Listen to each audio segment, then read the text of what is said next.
네, 안녕하세요. 이원재입니다. 5월 2일 목요일 이원재 끝내주는 경제 라이브 시작하겠습니다.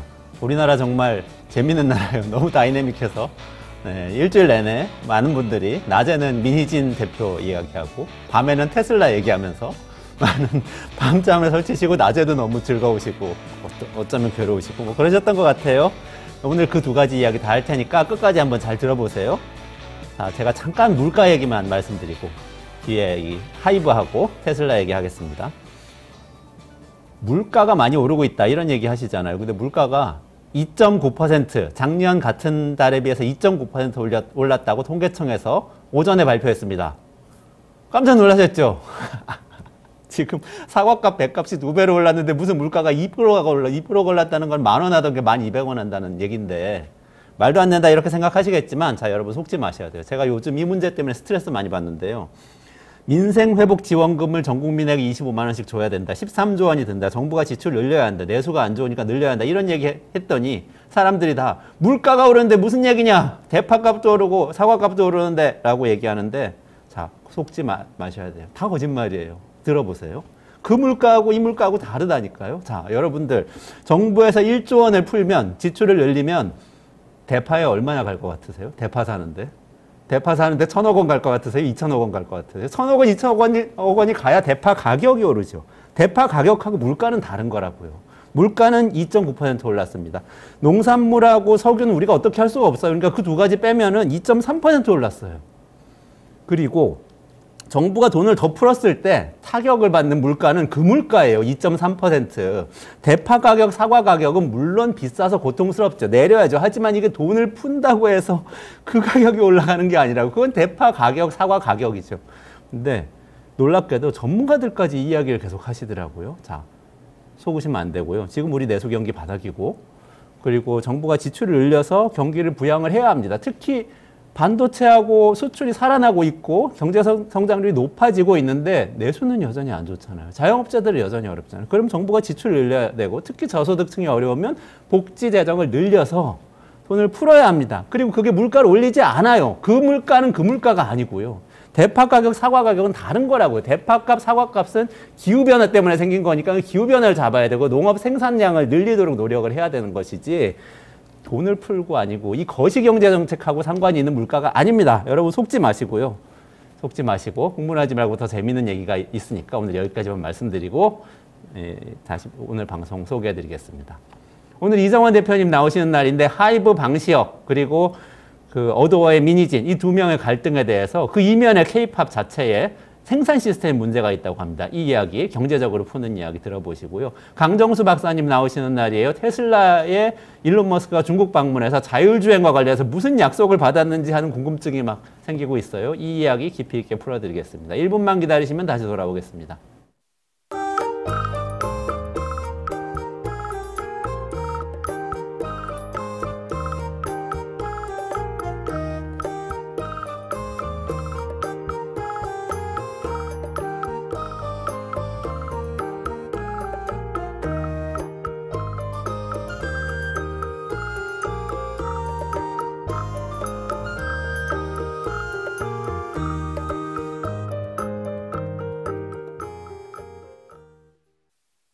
매일 10시 1시간만 투자하면 내 계좌도 10배거.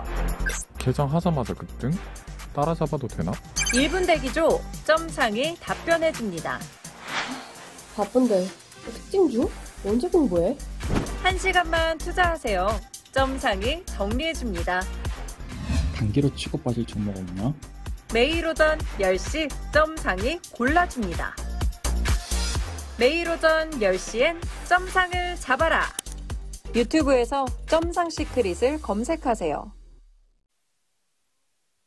네, 이원재 끝내주는 경제 오늘은 민희진 어도어 대표 이야기 좀 해보려고요. 도대체 무슨 일이 벌어진 걸까요? 이정환 슬로우 뉴스 대표님 모셔서 미디어 앤 솔루션 시간에서 이 이야기 K-팝 산업의 이면까지 같이 한번 파헤쳐 보겠습니다. 이정환 대표님 어서 오세요. 네, 안녕하십니까? 네. 굉장히 시끄럽긴 했는데 네. 이게 어떤 일이 벌어진 건지 일단 좀 정리를 해주시고 네. 제 생각에는 왜 이렇게 싸우고 있는 건지 네. 조금 잘 모르는 분들도 계세요. 단순히- 해주시고 그 다음에 네. 좀 구조적인 얘기 네. 해보고 마지막에 좀 결론을 내려보는 식으로 해보죠. 단순히 한 기업의 내부 갈등을 넘어서 한 산업의 문제, 우리 사회의 구조적인 여러 가지 이슈들을 담고 있는 것 같습니다. 정말 이슈의 블랙홀처럼 지난 일주일 동안 모두가 민니진 이야기를 했습니다. 그리고 아마 어도라는 회사 이름을 잘 모르는 분도 많았을 텐데 이 하이브와 어도의 관계 그리고 K-팝 산업의 뭐 이 수익 구조라든가 그다음에 아이돌 육성의 여러 가지 구조적인 문제들이 다 끌어져 나왔습니다. 어두워는 사랑스럽다는 뜻 아니에요? 근데 굉장히 네, 그렇게 분쟁에 저도 비롯됐네. 뉴진스 음악은 자주 들었지만 이 생태계를 잘 몰랐을 텐데 아마 지난 일주일 동안 여러분들이 뭐 이런 내부 이야기들 많이 공부하게 됐을 겁니다. 저희는 이제 경제를 다루고 또 사회 구조를 보는 그 코너니까 왜 이런 일이 벌어졌는지 그리고 이 산업적으로 어떤 의미를 갖고 있는지 저도 공부를 많이 했고요. 전문가들 의견도 많이 듣고 왔습니다. 먼저 간단히 요약을 해보면 22일에 하이브가 자회사 어도어를 감사를 하고 있다라는 뉴스가 떴죠. 네, 22일, 4월 22일이죠. 네. 이게 장중에 뉴스가 떠가지고 주가가 폭락을 했습니다. 이 충격적인 소식은 민희진 대표, 어도어 대표가 배임 혐의로 감사를 받고 있다라는 건데 민희진이 이 뉴진스의 엄마라고 자칭 타칭 불리는 사람입니다. 그러니까 하이브는 BTS를 키우는 회사고 이 어도어는 하이브의 자회사인 거죠. 80% 지분을 가지고 있습니다. 이 쟁점은 크게 두 가지입니다. 이 민희진 대표가 경영권을 탈취할 목적으로 핵심 정보를 유출하고 또 외부 컨설팅을 받았다라는 정황이 있다는 거죠. 그러니까 뭐냐면 이것도 참 재밌는데 자회사 대표가 이 자회사를 탈취하러 간다. 근데 이 자회사 대표는 지분이 18%밖에 안 된단 말이죠. 당연히 그날 처음 뉴스 나왔을 때 사람들의 생각은 이게 무슨 소리냐. 18% 가지고 어떻게 지분을 경영권을 탈취할 수 있느냐. 그리고 방시혁 대표의 하이브가 지분을 80% 가지고 있는데 이걸 경영권을 탈취한다고 지금 지분을 뺏길 수 있느냐라는 반응이 지배적이었죠. 이 당시 이제 공개된 그 카톡 등의 내용을 보면 이 풋옵션을 행사해가지고 어도어를 빈 껍데기를 만든 다음에 외부 투자자를 끌어들여가지고 하이브가 지분을 팔도록 한다 등등의 내용을 이제 카톡에 주고받는 내용이 있는데, 그러니까 민희진 대표가 거기다 대박이라고 이제 답변을 다는 내용이 이제 방송에 나왔죠. 며칠 뒤에 4월 25일에 민희진 대표가 긴급 기자회견을 했습니다. 이 정말 충격적인 회견이었죠. 뭐 거의 2시간 한 10분 정도 막 완전히 한국을 들었다 놨다 했습니다. 막 그 온갖 욕설과 그다음에 뭐 울었다가 분노했다가 난리가 났죠. 다음 날 이제 하이브가 공개적으로 반박하는 글을 올렸고요. 이 민희진 대표의 기자회견은 3시 이후에 열렸기 때문에 주식시장에는 반영이 되지 않았고요. 다음 날 장이 열리자마자 주가가 또 한 번 폭락을 했습니다. 그리고 이제 지금 며칠 전에 29일에 하이브가 이사회를 소집했는데 이사회는 이제 민희진 대표가 좀 영향력이 있기 때문에 이사회에서 주총 소집을 거부를 했고요. 지금 이제 하이브가 임시 주총을 소집을 요구를 했고 앞당기기 위해서 법원에 주총 소집 요청을 낸 상태입니다. 법원에서 심리가 만약에 받아들여지면 주총을 가게 되겠죠. 그리고 주총이 열리면 아마 민희진 대표와 현 경영진들이 해임될 그런 가능성도 있습니다. 그렇군요. 그 주가 추이 한번 보여주시면 좋겠어요. 네. 저는 그 정리된 그림이 있는데. 네. 이 제가 이 시가총액 기준으로 따로 뽑아봤는데요. 이게 지금 이 감사 소식이 알려지기 전에 전달에 9조 6천억 원이었습니다. 이게 올해 초까지만 해도 작년 말까지만 해도 12조 원이 넘는 회사였는데 지금 이제 두 차례 이벤트를 거치고 난 다음에 파란색 화살표 보이죠? 거치고 난 다음에 8조 3천억 원까지 주가가 폭락한 상태죠. 아이고, 12조 원에서 8조 3천억 원이 예. 거의 3분의 1이 그러니까 날아갔네요. 3.7조 원이 뭐 지난 반년 사이에 날아간 상태인데 뭔가 심각한 일이 벌어지고 있다는 거죠. 대표적으로 크게 짚어보면 시장에서는 민희진이 하이브의 성장성에 중요한 변수다. 또 만약에 기자회견 이후에 또 한 번 빠졌죠. 만약에 이제 사람들이 이걸 어떤 기대를 했을 텐데 민희진을 정리를 하고 다시 어느 정도 정상화되지 않겠느냐 기대를 했을 텐데 기자회견 하는 거 보니 이 회사 정말 위험하다라고 생각해서 민희진 리스크를 해결하지 못하면 하이브의 미래가 어둡다라고 보는 시장 참여자들이 많았다는 것이고요. 기자회견을 보니 이건 정말 해결 안 되겠다라고 생각하는 그런 관측이 많았다고 볼 수 있겠습니다. 그렇군요. 그리고 이렇게 일단 상황 자체는 네. 좀 감사를 하고 있다. 네. 그런데 경영권 탈취를 하려고 했다는 내용이다. 네. 근데 거기에 대해서 굉장히 격한 어조로 반박을 했다. 네. 여기까지가 일단 벌어진 상황이네요. 네. 그렇습니다. 뭐가 분쟁의 핵심이에요, 여기서? 세 가지 포인트가 있을 텐데요. 일단 경영권을 찬탈하려고 한다. 전문 경영인이 회사를 빼앗으려고 한다라는 게 배임인가 아닌가.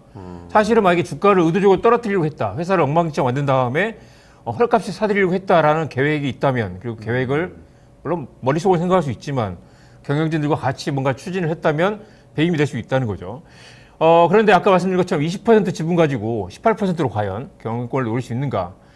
민진 대표가 대박이라고 카톡을 달았지만 사실 거의 불가능한 스토리라는 관측이 많고요. 근데 또 이 M&A나 아니면 스타트업 업계에서는 충분히 가능할 수도 있다. 맘만 먹으면 회사를 완전 껍데기를 만든 다음에 가져가 나가는 스토리도 전혀 불가능하지 않다라는 거고요.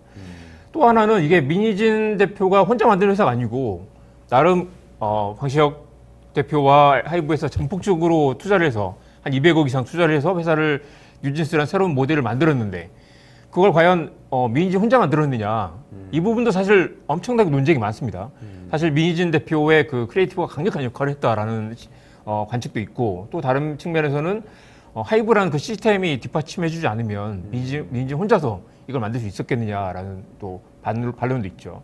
두 번째 포인트는 아마 기자회견 이후에 다들 민희진 대표에 대해 우호적인 시선이 많았던 게 그런 이유일 텐데 이렇게 놀라운 크리에이터는 이를테면 무슨 모차르트의 기행을 보는 것처럼 크리에이티브는 좀 괴짜해도 된다라는 그런 시각이 있는 거죠. 또 한편으로는 돈과 권위를 밝히는 이 자본가 그룹, 방시혁 대표를 둘러싼 하이브의 남성 이 오너 일가가 있고요. 개저씨들. 네, 개저씨라고 불리죠. 또 이쪽에는 유능한 여성 실무자. 아마 많은 분들이 돌아섰던 부분이 뭐 욕설을 하면서 그런 이야기를 했어요. 니들은 법카 가지고 골프 치고 술 마시러 다니는데 나는 법카 가지고 내 역을 보니 배민밖에 없다. 야근하면서 외식 시켜 먹은 것밖에 없다. 그래서 보던 사람들이 댓글로 이건 배임이 아니라 배민 아니냐라는 이야기를 할 정도로 또 한편으로 이제 그 민희진 대표의 강력한 자부심을 또 읽었죠. 뉴진스를 키운 게 난데 내 새끼들이 망치려고 하는 걸 용서할 수 없다. 많은 사람들이 보고 이 사람은 정말 뉴진스를 사랑하는구나 생각을 했던 거죠. 예술은 정말 압도적인 크리에이티브로 가는 거다. 돈이 있다고 누구나 민희진처럼 할 수 있는 건 아니고 민희진이 이렇게 열정을 갖고 있는데 민희진을 쫓아내려고 하다니 라고 보는 사람들이 또 많았던 것 같습니다. 세 번째는 또 이제 중요한 포인트가 하이브가 뉴진스를 카피하려고 했느냐. 뒤에 이게 보겠지만 하이브는 또 굉장히 많은 레이블을 동시에 진행을 하고 있고요. 어도어처럼 자회사를 여러 군데 두고 경쟁을 시키는 방식, 그리고 자회사들이 각각 돈을 벌어서 이제 그 지분법으로 하이브에 편입되는 그런 구조인데 최근에 이제 하이브가 내놓은 또 다른 그 빌리프랩에서 내놓은 이제 또 다른 아이돌 그룹이 아일릿이라고요. 많은 사람들이 보고 이건 누가 봐도 뉴진스를 그대로 베꼈다라고 얘기를 합니다. 그래요. 그런데 이게 경쟁 회사도 아니고 하이브의 또 다른 자회사라는 거죠. 자회사가 그러니까 아이브도 있고 또 그 빌리프랩도 있고 여러 이제 그런 이 경쟁사들이 자회사에 서로 경쟁하는 구도인데 이걸 자회사에서 이걸 베껴서 만들고 그러면 이제 민희진 대표가 반발했던 건 뉴진스의 독보적인 캐릭터가 흔들린다. 이건 절대 있어서는 안 되는 거다. 오히려 이런 이 자산을 잠식하는 행위가 오히려 배임일 수도 있다라고 주장을 했고요. 그 회사 구조 한번 보여주시겠어요? 네. 말씀하신 네. 그 레이블들 보면서 얘기하는 게 나을 것 네네. 같아요. 그 그림 좀 부탁드려요. 네. 그 빅히트 뮤직 하이브 네. 동그라미 있는 회사 큰 구조도. 그림 네, 보시면 네, 네. 이 기업이라는 게 지금 여러 가지 자회사들이 있고 네. 자회사 간의 경쟁을 이야기하는 것 같아요. 네네. 또. 그리고 이 자회사들이 네. 뭐 빅히트 뮤직 같은 경우는 이제 5천억이 넘는 매출을 내고 있고요. 어도어는 1,100억 정도밖에 안 됩니다. 사실 이제 어도어 이 뉴진스는 전체 그림에서 차지하는 비중이 낮지만 빅히트 뮤직에 BTS가 있는 거죠. BTS가 있죠. 네. 그러니까 왼쪽이 이제 매출 규모고 오른쪽이 둘 다 같은 그림인데 오른쪽은 이제 이 소속 가수들 나타낸 거죠. 보시면 BTS가 가장 크고요. TXT라는 거 아세요? 그룹을? 저도 TXT. 처음 들어봤는데 이게 이제 미국에서 약어로 TXT라고 하는데 투모로우 바이 또 까먹었네. 투모로우 바이 요건 어렵네요. 예, 그룹이 있습니다. 예. 투모로우 예. 바이 투게더. 투모로우 바이 투게더. 바이 투게더. 방탄소년단을 BTS라고 하는 것처럼 투모로우 바이 투게더를 TXT라고 줄여서 하는데 그 두 그룹이 1년에 작년에 5,500억 정도 매출을 냈고요. 지금 군대에 가 있는데도 이 정도 매출이고요. 이분들이 이제 제대를 하고 풀 완전체가 되면 이제 매출이 폭발할 거다라는 기대감이 있는 거죠. 그리고 이제 뉴진스 단독으로 1,100억 원 매출을 했는데 이게 2년도 안 되는 1,100억 원. 사이에 하이브가 전체적으로 한 2조 원 네네. 되죠 매출이. 네, 그중에서 뉴진스 1,100억 원. 1,100억 원이니까 크지 않아 보이지만 이게 1년 반 사이에 낸 이제 신생 그룹이 낸 매출이라는 게 또 놀라운 부분이죠. 그리고 세븐틴이 프로미스 나인이 3,000억 원 정도, 르세라핌이 600억 원 정도. 그리고 이번에 이제 하는 그 빌리프랩에서 이 엔하이픈이라는 이제 걸그룹이 있는데 거기 또 추가로 이제 아일리시라는 그룹이 또 나온 거고요. 네네네. 그래서 이런 이제 여러 가지 멀티 레이블 시스템이라는 거 여러 레이블을 두고 그 레이블들을 각각 다른 차별화를 하면서 경쟁을 하는 건데 빌리프랩이라는 그 나름 내부 경쟁하는 기업이 뉴진스를 완전히 베껴가지고 왔다라는데 이제 민희진 대표가 첫 번째 이 화가 났던 거고요. 또 하나 그 제가 이번 기자회견에서 보면서 또 중요한 부분 중 하나는 야 민희진 대표의 나름 그 진정성이 있다고 생각했던 부분이 있습니다. 뭐냐고 하면 우리 멤버들이 기죽을까봐 애들이 갔던 데 또 가고 앨범 또 사고 이게 도대체 뭐냐 우리는 그렇게 하지 않겠다라는 얘기를 했어요. 이런 꼼수를 부리지 않고도 잘 된다는 걸 보여주려고 뉴진스를 만들었다라는 말을 했습니다. 그게 무슨 말이냐면 K-팝에서 여전히 지금 음원 CD로 음악 듣는 사람이 7%도 안 된다고 하는데 여전히 음반이 꽤 많이 팔린단 말이죠. 그 음반이 팔리는 건 K-팝이 특히 K-팝 음반이 많이 팔리는 건 이 K-팝 팬들이 음반을 사면 그 안에 포토카드도 들어있고 음반을 사면 그걸로 또 사인회에 갈 수 있는 그 추첨 자격을 주기 때문에 그리고 또 우리 팬들을 위해서 음반을 뭐 10장씩 사는 그런 팬들이 있단 말이죠. 우리 그 아이돌을 위해서 응원하려고. 네, 그래서 특히 이제 한국에서는 이제 보이그룹들이 이제 그 보이그룹들의 소녀 팬들이 음반을 사재기 하면서 음반이 이렇게 많이 팔리는. 지금 보시면 하이브 음반 팔리는 게 세븐틴이 작년에 가장 많았고요. BTS는 지금 이제 활동하지 않기 때문에 그런데도 900만 장 이상이 팔렸죠. 투모로우 바이 투게더가 지금 르세라핌 뉴진스 700억이 팔렸고요. 그러니까 뉴진스도 400만 장이 팔렸습니다. 이것도 엄청난 거죠. 사실 지금 요즘 누가 음반을 듣나? 이거 이제 음원 판매 말고 음반만 말하는 건데요. 이렇게 많이 팔렸습니다. 이게 이제 민희진 대표는 뉴진스는 그렇게 끌고 다니지 않겠다. 그리고 팬들에게 이렇게 사실 팬들이 무슨 ATM이다라는 얘기도 많이 할 정도로 팬들을 계속 압박을 하면 팬들이 이제 우리 아이돌을 위해서 음반을 사준단 말이죠. 근데 맞아요. 뉴진스는 걸그룹이기 때문에 사실 이제 소녀 팬들이 많지 않았죠. 근데 또 특별한 부분은 뉴진스가 또 그래도 여성 팬들이 가장 많은 걸그룹 중 하나입니다. 한 7대 남성 팬이 7 여성 팬이 그래도 30% 가까이 되는 꽤 높은 편입니다. 그래서 그러면 일단 제가 이렇게 구도를 보니까 네. 이런 것 같아요. 전체적으로 예를 들면 우리가 네. 어떤 그냥 기업이라고 네. 생각하면 어떤 기업에서 자회사에서 어떤 라면을 하나 내놨는데 잘 됐어요. 네. 신라면이 잘 됐단 네. 말이죠. 그러면은 다른 자회사에서 매운 라면을 만들 수도 있고 네. 신 쿠키를 만들 수도 있어요. 이게 이런 식으로 생각하는 게 자본주의 기업이란 말이죠. 그렇습니다. 근데 지금 제가 말씀을 듣고 보니까 아마 회사 쪽은 그런 식으로 생각한 거. 그렇게 해서 매출 키우고 주가 키우는 게 우리의 사명 아니냐 이렇게 생각한 것 같고 네. 민희진 대표가 계속 얘기하는 건 말씀하신 것처럼 그게 아니고 내가 키운 아이돌 그렇습니다. 내가 데리고 가야 되고 나는 크리에이터로서 이들을 지켜야 되고 팬들한테 잘 봉사해야 되고 이런 얘기를 막 하는 것 같고 이게 좀 어긋나는 것 같은 생각이 들어요. 정말 중요한 포인트인데요. 만약에 라면을 회사가 A라면과 B라면이 있고 C라면을 새로 만들었을 때 다 해서 라면이 더 많이 팔리면 아니면 다른 경쟁사와 비교해서 우리 라면이 더 많이 팔리면 성공한 전략이 되겠죠.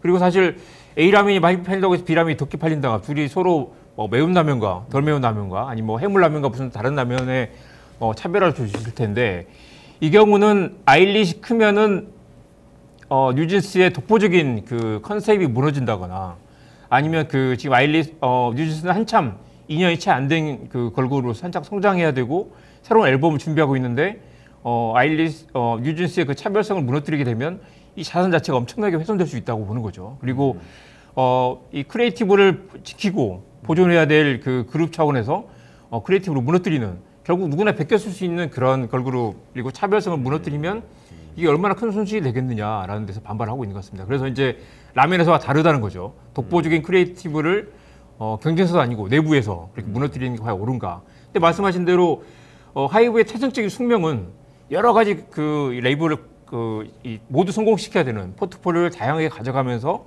이 각각의 영역을 구축해야 되는데 이제 논란이 됐던 건 아일릭과 뉴진스는 포트폴리오 차원에서도 다양성을 오히려 잠식하는 그런 결과가 될 수 있다라는 데 반감이 있는 것 같습니다. 그래서 우리나라 엔터테인먼트 산업이 멀티레이블 체제로 돼 있어서 네. 서로 간에 이렇게 이런 경쟁이 생기고 이렇게 되는 거죠. 네네. 그러니까 민희진 대표는 뉴진스를 그렇게 포토카드 팔고 음반 사재기를 팬들에 강요하는 그런 그룹이 아니라 정말 그 작품성으로 그리고 정말 그 이 음악 그 자체로 성공하는 그런 모델을 만들어보고 싶었다라는 이 높은 자부심이 있었는데 지금 이제 아일릿을 경쟁시키는 걸 보면 결국 너네도 이렇게 음반 팔기 하고 팬들에게 음원 사재기 하고 그런 식으로 이 성장해서 매출을 늘려라라는 압박으로 받아들였던 거죠. 그러니까 예술가의 자부심이 상처를 입었다라는 그런 관측이 있는 것 같습니다. 거기에 딱 갈등이 있네요. 이 기업의 주인이 누구인가? 네. 이 기업은 어떤 기업인가? 여기에 네. 대한 상이 좀 다른 것 같은데 일단은 아까 매출이 2조 원이나 된다고 그러니까 그 네. 구조가 좀 궁금해요. 네네. 뭘 팔아가지고 뉴진스가 예를 들어서 네네. 1,100억 원 매출이라면 그게 네네. 도대체 뭔지? 네네. 그러니까 이제 여전히 그 하이브는 이제 음원과 음반 판매가 굉장히 또 이 비중이 크고요. 음반 판매가 9,700억 원 정도 되네요, 작년 기준으로. 거의 한 45% 정도가 이제 음반 판매인데 이 음원은 이제 저기 뭐 스포티파이나 멜론 같은 데서 이제 판매하는 게 또 있겠지만 여전히 케이팝은 음반 판매 비중이 꽤 높다. 1조 원 가까이 된다는 거잖아요. 네네. 그리고 이 음반 판매가 대부분 다 팬들의 그런 이제 용돈 팔아가지고 사재기하는 그런 것들인데. 네, 우리 가족들도 많이 네, 지출했습니다. 골드만삭스에서 이런 이야기를 했습니다. 한국의 음원 판매는 과장돼 있다. 수치를 믿을 수가 없다. 왜요? 그러니까 이게 실제로 음반을 사는 게 아니라 팬들에게 사재기를 강요하는 그런 이 잘못된 문화가 있다는 거죠. 그래서 사실 이런 구조가 얼마나 갈 것인가라는 게 이제 민희진 대표 같은 사람들은 그런 고민들을 했던 거죠. 이런 식으로 케이팝이 성장할 수 있을까? 팬들은 얼마나 교회를 사놓고 듣지도 않고 포장도 뜯지 않는 그런 이제 이 집에 쌓아놓고 있을 텐데 이게 팬과 아이돌과의 관계가 정상적인 관계인가? 정말 음악을 사랑하고 그리고 이 창작자들도 정말 좋은 음반을 만들어서 이렇게 하는 게 아니라 결국 팬덤을 중심으로 음악은 뒷전이고 팬덤을 중심으로 우리 아이돌, 우리 오빠 그룹들 이 판매량이 뒤처지면 안 돼. 어느 정도 상위권을 유지하기 위해서 계속해서 돈을 내가 용돈을 털어가지고 음반을 사는 그런 구조가 과연 건강한가라는 이야기가 있는 거죠. 그런 문제 제기는 있군요. 근데 골드만삭스에서 그 얘기했다니까 약간 부화가 나는데 그렇습니까? 애플도 그런 거 아니에요? 우리가 비전 프로 사가지고 뭐 네. 사고 애플워치 사서 사재기 하는 거 아닙니까? 그 비싼 걸. 팬덤 기반의 약간의 이미지 산업의 네. 특성이 있는 거죠. 브랜드 가치일 수도 있고. 재밌는 거 이제 어도워 뉴진스가 이제 하나투자증권이 분석을 했더니 이 빅히트가 한 6조 원 정도 기업 가치가 있고요. 플레디스가 2.7조 원, 그리고 어도워가 벌써 2조 원 가치라는 거죠. 2조 원 가치면 민진 대표의 한 20% 지분은 한 4천억 원 정도 가치가 된다는 거죠. 사실은 이제 그래서 이 하이브 입장에서는 이 정도까지 지분을 줬는데 지금 회사를 뒤에서 등에 칼을 꽂아라고 생각하는 거고 민진 대표는 사실 이제 지금 뭐 기자회견에서 나타난 입장은 돈 문제가 아니다. 내 새끼들인데 내 새끼들을 죽이려고 하는 건 참을 수가 없다라는 거고 결과적으로 이 하이브라는 레이블 안에서 11개 레이블과 경쟁하는 구도에서는 그런 창작자의 뜻을 펼치기가 어렵다라고 생각해서 독립을 꿈꿨는데 그게 지금 배임으로 몰린 상황이고요. 그래서 어떤 이유에서도 만약에 이제 독립을 그 모색을 했다면 그건 이제 경영진 입장에서는 용납하기 어려운 그런 구조인데 이 둘의 갈등은 또 창작자 입장에서는 또 그리고 이 구조적인 케이팝의 그 구조적 한계에서 볼 때는 민희진 대표의 그런 돌발 행동도 충분히 이해되는 측면이 있다라는 그런 시각도 많이 있는 것 같습니다. 근데 또 이게 제 기업 입장에서 투자자 입장에서 생각을 해보면은 또 그렇게 크게 시스템을 만들어서 자본을 유치해서 투자를 했으니까 뉴진스도 나왔지 그렇습니다. 이럴 거 생각할 것 그러니까 같은데요. 민희진 대표가 아무리 잘났더라도 민희진 대표를 발탁해서 이 정권을 맡기고 경험이 없는 사람에게 하나의 회사를 맡겨가지고 몇백억을 투자를 해서 그 사람의 감과 촉을 믿고 뉴진스라는 그룹을 만들었는데 결과적으로 성공했던 거죠. 그게 결국 방시혁 대표의 놀라운 그 이제 투자 철학과 어떤 이제 베팅이 성공했던 거라고 볼 수 있지만 또 한편으로는 민희진 대표의 개인의 그런 놀라운 또 역량이라서 사실 이제 하이브에게는 민희진이 필요했고 민희진이 없었다면 뉴진스를 만들지 못했다라고 보는 관측이 또 지배적인 것 같습니다. 200억을 쏟아부었다고 해서 누구나 민희진처럼 하는 것도 아니고 양쪽 다 모두 말이 맞는 측면이 있죠. 그리고 실제로 뉴진스는 이 뉴진스 마니아들이 볼 때는 뉴진스는 지금까지 어떤 걸그룹과 또 다르다. 이른바 한국 그 걸그룹에서 갖는 그 텐션을 좀 빼고 좀 나른하면서도 이 비트도 지금까지 비트와 완전 다른 그런 비트를 만들었다고 하고요. 여성 팬이 굉장히 높은 것도 또 특성이고, 특히 뉴진스는 이 걸그룹의 4세대 걸그룹의 또 지금 선두주자라고 할 수 있습니다. 그러니까 지금까지 옛날 SES와 핑클, 그 다음에 블랙핑크를 넘어서 이제 3세대 이어서 완전히 다른 세대 걸그룹이 등장을 했고, 뉴진스가 이제 새로운 뭔가 변화를 주도하고 있는데, 이걸 만든 게 민희진 대표라는 거죠. 1세대가 SES 핑클이에요. 지금 4세대고 그렇습니다. 네. 그러면은 세 개 세대 차이면 보통 한 90년 되는 건데 한 세대 한 30년. 그렇다기보다는 우리 이제 완전히 할아버지, 고조 할아버지. 그룹 자체가 완전히 그 세대가 완전히 다르다. 성격이 완전히 다른 그 그룹들이 있다. 그만큼 옛날 사람 된 것 같아요. 아 그렇군요. 방금 아일릿 얘기, 뉴진스 네네. 아일릿 그 얘기하셔서 네네. 그 팬들 사이에 논란도 많은 것 같은데 그게 뺏긴 게 많아요. 맞아요. 실제로 이제 팬들이 볼 때는 너무 비슷한 게 많다. 그리고 이제 이게 경쟁사 같으면 무슨 이제 뭐 심하게 또 이렇게 뭐 그 서로 비난 양상을 하겠지만, 이게 내부에 이제 그 내부적으로 항의를 하고, 또 하이브 입장에서는 이제 자회사 대표가 혼자 이렇게 저렇게 돌출 행동을 하는 게 굉장히 불편했을 수도 있겠죠. 근데 누가 봐도 너무 비슷하다. 그리고 가뜩이나 또 뉴진스도 지금 이제 원래 걸그룹들이 음반을 내고 활동하다가 다시 이제 새 앨범을 준비하는 동안 이제 공백 기간이 있잖아요. 공백 기간이 있고 지금 이제 컴백을 준비하는 시점인데 아일릿을 내놔서 이게 뉴진스의 컴백에 심각한 충격을 주는 게 아니냐라는 관측이 많았죠. 근데 다행히도 지금 뉴진스가 지금 이제 뭐 그 컴백을 앞두고 몇몇 음원을 내놨는데 다행히 꽤 성공적인, 역시 뉴진스는 뉴진스다. 그리고 민희진은 압도적으로 흉내낼 수 없는 그런 이 아우라를 갖고 있다라는 그런 관측이 많은 것 같습니다. 근데 저는 민희진 대표 얘기 중에 좀 공감되는 부분이 있긴 있는 네. 게 팬들은 민희진 대표를 다 알아요, 사실. 네. 그러니까 사실 내 아이돌만 좋아하면 될 것 같은데 네. 이 사람을 키운 사람, 이 사람이라고 다 인지를 네. 민희진 대표가 상당히 많이 키웠다고 인지를 하는 것은 그동안 어쨌든 많은 시간을 맞습니다. 보내면서 자기의 창의력을 투여한 거 아닌가 이런 생각이 네. 좀 들어요. 그리고 아마 그거 보신 분도 있겠지만, 그 하이브의 또 주요 경영진들이 대부분 다 이 남성 40대, 50대들이고, 이른바 계저 씨와 이제 민희진 대표도 뭐 70년대 X세대 출신이긴 한데, 계저 씨와 이제 그 새로운 신진 크리에이터의 뭐 경쟁이다라고 보는 시각도 많았고요. 애초에 방시혁 대표가 처음에 SM에 있던 민희진 대표에게 제안을 해서 우리는 걸그룹에 자신이 없으니 같이 일하자고 제안을 했었고요. 그래서 이제 파격적으로 스카우트를 했던 거죠. 그런데 민희진 대표 입장에서는 그 방시혁이 자신의 그런 이제 그 높은 크리에이티브를 인정해주지 않았다고 생각했던 것 같습니다. 그래서 이제 그게 미묘하게 서운했을 수도 있을 것 같은데, 뉴진스가 뜨고 나니까 방시혁 대표가 이제 카톡으로 뭐 즐거우세요라고 했다는 거죠. 당연히 즐겁지. 근데 즐거우세요라고 했다는 건 무슨 비꼬는 투로 비춰지기도 했고, 방시혁 대표 입장에서는 왜 그런지 모르겠지만 이거 아주 아낌없이 축하해주기보다는 이 공이 이 민희진 대표 개인의 그런 몫으로 가는 것을 좀 우려하지 않았나라는 생각도, 그런 관측도 있고요. 또 마침 당시 뉴진스 데뷔 시점에 르세라핌이라는 또 걸그룹이 거의 동시에 이제 론칭을 했는데, 뉴진스 론칭에 앞서서 르세라핌이 이미 준비가 돼 있기 때문에 르세라핌을 먼저 하고 뉴진스를 좀 늦추자고 했다라는 그런 논란도 있습니다. 그렇군요. 지금 기업하고 관련된 얘기를 약간 제가 정리를 네. 해보자면 이런 느낌이 들어요. 우리나라 사실 제조업 국가잖아요. 그리고 이런 비슷한 광경이 지금 여기 요약하자면 크리에이티브하고 캐피탈하고 붙은 거예요. 이 네네. 하이브 안에서. 네네.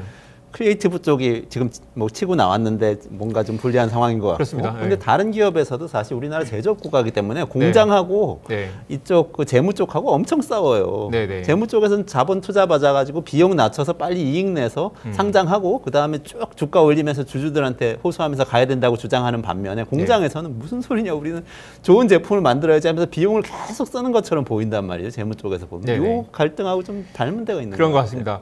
다만 이제 이런 이 문화산업 같은 경우는 물론 이제 뭐 스마트폰에서 뭐 폴더블 폰이 나오면 누구나 다 비슷하게 베껴 쓰고 특허를 침해하지 않은 선에서 만들면서 또 시장을 이렇게 전체를 키우는 측면이 있죠. 그리고 사실 보면 민희진 대표가 이제 또 높은 또 이렇게 그 기준을 갖고 있는 것처럼 보이지만 걸그룹이나 보이그룹이 사실 또 비슷비슷하게 서로 베껴가면서 판을 키우기도 하고 문화를 또 주도하기도 하고, 아까 4세대 걸그룹이라고 했지만 지금 이제 뉴진스 나오면서 어떤 하나의 트렌드를 또 선도해 가고 그 트렌드로 우르르 몰려가는 게 또 자연스러운 현상일 텐데요. 지금 보시는 그림은 이제 지금 하이브 전체 레이블 중에 계속해서 론칭하고 있는 이제 그룹들을 나타낸 것입니다. 보시면 이제 BTS가 이제 제대해서 다시 복귀할 시점이 있고요. 지금 계속해서 새로운 포트폴리오를 늘려가면서 이 포트폴리오들이 필연적으로 서로 비슷비슷하게 담거나 아니면 그런 잘 나가는 트렌드를 서로 이제 참고해가면서 베껴가게 되는 그런 구조인데 민희진 대표는 좀 과하게 반발했던 내 새끼다라는 그런 의식이 좀 강했던 것 같고요. 근데 또 일부 또 여성들에서 볼 때도 아무리 뉴진스가 10대 아이돌이긴 하지만 이 40대인 민희진 대표가 내 새끼들이라고 말하는 것 자체가 너무 이렇게 그 걸그룹을 대상화하는 거 아니냐 불편한 시각도 있었던 것 같습니다. 다만 민희진 대표 입장에서는 정말 내 새끼라고 여러 번 얘기할 정도로 그만큼 강력한 애착이 강했던 것이고 내가 아니면 이걸 만들 수 없다라는 그런 의식이 강했던 것 같은데 실제로 이제 뭐 여러 가지 갈등과 뭐 논란이 있었던 거는 민희진이 아니라도 만들 수 있다. 아니면 민희진도 결국 하이브 안에 있었기 때문에 하이브 시스템이 있었기 때문에 만들 수 있다라는 그런 이제 이견이 있는 건 사실입니다. 그러니까 말씀하시니까 여론도 저는 굉장히 흥미롭더라고요. 네. 여론이 쫙 갈리는데 저는 그 기자회견을 처음에 저도 라이브를 다는 못 보고 일부 봤거든요. 네네. 봤을 때 야 이거는 엄청 반발이 심하겠다 이렇게 욕설하고 그랬는데 많은 분들이 시원하다고 하면서 네. 공감을 하는 모습을 네. 보이더라고요. 그 한신대 박선화 교수가 이런 칼럼을 쓰셨더라고요. 높은 곳까지 올라가는 것은 한국 여성에서 평소 마녀 소리를 듣지 않고 일에 미치지 않고서는 가능하지 않다. 거기에 이제 민희진 대표가 그런 캐릭터였다는 거죠. 그렇기 때문에 한국 사회에서는 어느 정도 추락도 예정된 일이다. 마녀를 높이 평가하긴 하지만 그런 미친 듯이 일하는 여성을 높이 평가하긴 하지만 그런 여성들이 핵심 경영진까지 올라가는데 또 유리천장이 있다라는 그런 대표적인 사례를 이 사례를 보는 투영하는 그런 시각도 있는 것 같고요. 또 한편으로 아까 말씀드린 것처럼 하이브 리더 11명 전원이 남성이다라는 이야기. 그다음에 상근 임원 9명 가운데 여성은 1명뿐이다라는 것. 특히 또 하이브가 또 이렇게 그 엔터 3사 중에 남녀 평균 임금 격차가 또 거의 남성은 7,600만 원, 여성은 5,100만 원으로 남녀 임금 격차가 가장 크다라는 지적도 있었습니다. 또 한편으로 하이브 전체 그룹들은 그동안 보이그룹 중심으로 커왔기 때문에 사실 이거 저도 이번에 이제 취재하면서 좀 놀랐던 게 이 보이그룹의 또 이렇게 놀라운 성장하는 이유는 소녀 팬들의 음반 사재기가 매출의 상당 부분을 떠받치고 있는데 와 이런 식으로 이 K-팝이 얼마나 더 성장할 수 있을까? 음악을 사랑하는 팬들을 대상으로 계속해서 이렇게 이 용돈을 털어서 음반을 사재기 하도록 만드는 음반을 사지 않으면 포토카드를 주지 않기 때문에 그래서 사실은 이제 걸그룹들은 또 다르다고 해요. 포토카드를 사는 거죠 또 네, 사실. 포토카드를 몇 장 뽑아내고 이 음반을 쌓아두는 건데 그렇게 할 수밖에 없는 건 이 CD 한 장에 포토카드가 2장 정도밖에 안 들어있다는 거죠. 포토카드는 여러 장이고 상대적으로 걸그룹들은 그래서 또 누가 나올지 한 장을 사면 포토카드가 여러 장이 들어있다고 합니다. 걸그룹들은 이렇게 사재기가 많지 않기 때문에 상대적으로 걸그룹들은 또 이렇게 그런 이제 남성 팬들을 이렇게 음반을 사재기 하지 않기 때문에 소년 팬들을 사재기 하지 않기 때문에 또 아낌없이 그냥 포토카드를 준다는 거죠. 그런 면에서 어떻게 보면 걸그룹 시장은 좀 더 작품성과 예술성 중심으로 시장이 형성돼 있다. 한편으로 근데 이제 그래도 좀 독보적이었던 건 뉴진스는 또 이른바 이모 팬들이 또 많아서 여성 팬들이 많아서 여성 팬들이 또 이제 그런 것들을 떠받쳐주는 그런 새로운 문화가 있었다는 거죠. 그렇기 때문에 이 민희진 대표가 특히 왜 나의 이런 독보적인 그 차별성을 인정해주지 않느냐. 그리고 이걸 무너뜨리면 이 뉴진스는 더 성장하지 못한다. 그리고 이거 자체가 이 장기적인 성장의 발판에 제약이 될 수 있다라고 본다는 거죠. 저 그 이모들 반응 굉장히 흥미로웠는데 네. 내일 방송할 거예요. 우리 내일 꼭 보세요. 내일 그 여성들이 네. 왜 네. 40대 여성들이 여기 열광하는지에 네. 대해서 말씀드릴 텐데 네. 저는 20대 반응이 되게 재밌었어요. 네. 굉장히 공감하더라고요. 그래서 제가 느꼈어요. 음. 공정성은 아무 의미도 없는 개뿔이었다. 사실 이들이 원하는 건 힙합이었고 혁명이었다. 이런 걸 원했어. 그렇죠. 20대는. 근데 그렇지 않은 사회였던 그렇습니다. 너무 답답했던 거예요. 비정한 이 주식시장의 세계에서 보면 주가가 일단 뭐 30% 가까이 폭락을 했고 결국 이 과정에서 지분 싸움이 최고죠. 결국 이제 뒤에 다시 이야기했지만 결국 민희 대표는 표싸움으로 가면 쫓겨날 가능성이 매우 높고요.